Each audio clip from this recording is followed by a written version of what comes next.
నిశ్వాసాల దగ్గర నుంచి మీ మొత్తం ఈ చర్మము కండలు రక్తం మాంసం ఎముకలు అన్నింటినీ కలుపుకొని చెబుతున్నాను. ఈ మొత్తాన్ని ఏది గమనిస్తున్నది?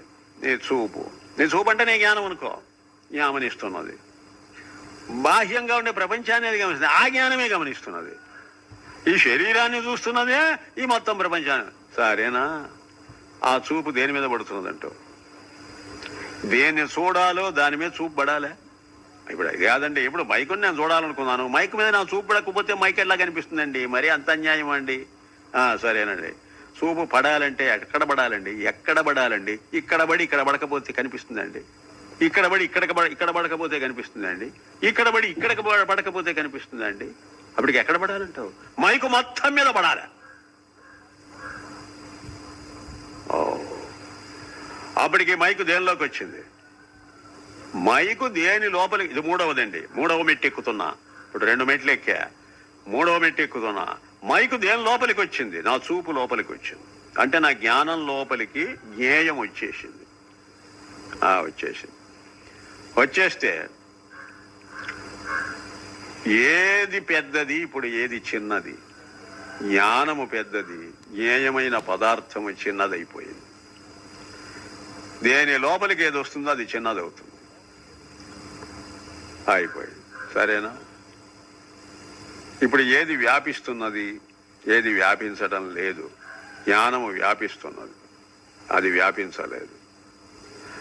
ఎప్పుడు వ్యాపిస్తున్నదో అక్కడికే ఆగదు జ్ఞానం, ఇంకా బయలుదేరిపోతుంది. ఇంకా ఏమేమి ఉన్నాయని అడుగుతుంది. ఇక్కడ ఏదో బల్ల ఉన్నదంటే అయితే దీని మీద కూడా పడతానంటుంది. నా జ్ఞానం అండి, దానికి ఆకలి ఎక్కువ అండి.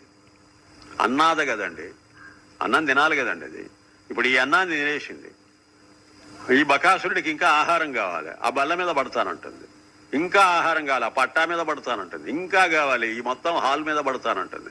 ఇంకా కావాలి, బెదవాడ పట్టణం మీద పడ. నీ జ్ఞానం అయ్యా, ఎక్కడున్నావు నువ్వు? సూర్య చంద్ర గ్రహ నక్షత్రాదులను దాని మీద భయపడతానంటుంది. జ్ఞానం ఎంత వ్యాపిస్తున్నదో నీకు తెలుసా?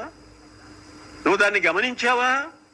70-80 ఏళ్ళు వచ్చి నువ్వు ఎంతసేపటికి ఒక ట్రైన్ పోతూ ఉంటే ఎంత వేగంగా పోతున్నదని అంటే వేగానే అంతకంటే వేగంగా పోతున్నది నీ జ్ఞానం అని నీకు తెలుసా? ఈశావాస్యం చెప్పినా మనకు బుద్ధి వచ్చిందే. నైన దేవా ఆప్నువన్ పూర్వమర్షత్ ఏమన్నది అది? ఆ ట్రైన్ వెళ్ళిపోతున్నది, దాని ముందు లైట్ వెళ్ళిపోతున్నది. ఆ ట్రైన్కు తెలుసా తనకంటే ముందు లైట్ వెళ్ళిపోతున్నదని? ఆ బోగీలకు తెలుసా తమ కంటే ముందు ఇంజన్ వెళ్ళిపోతున్నదని? ఈ మొత్తాన్ని తెలుసుకుంటున్నది ఏది? నీ జ్ఞానం. అదిగో లైట్ పోతున్నది, ఇదిగో ఇంజన్ పోతున్నది, అదిగో బోగీలు పోతున్నది అని చెబుతున్నది ఏది? నీ జ్ఞానం కదా. అది ముందు వెళుతున్నది అన్నిటికంటే. నన్ను అడిగితే ఆ జ్ఞాన జ్యోతి వెళ్ళిపోతున్నది. మూడవ ప్రశ్న, మూడవ స్టెప్ ఎక్కాము. 4వ స్టెప్. ఎప్పుడైతే దాని లోపలికి అన్నీ వచ్చేసాయో,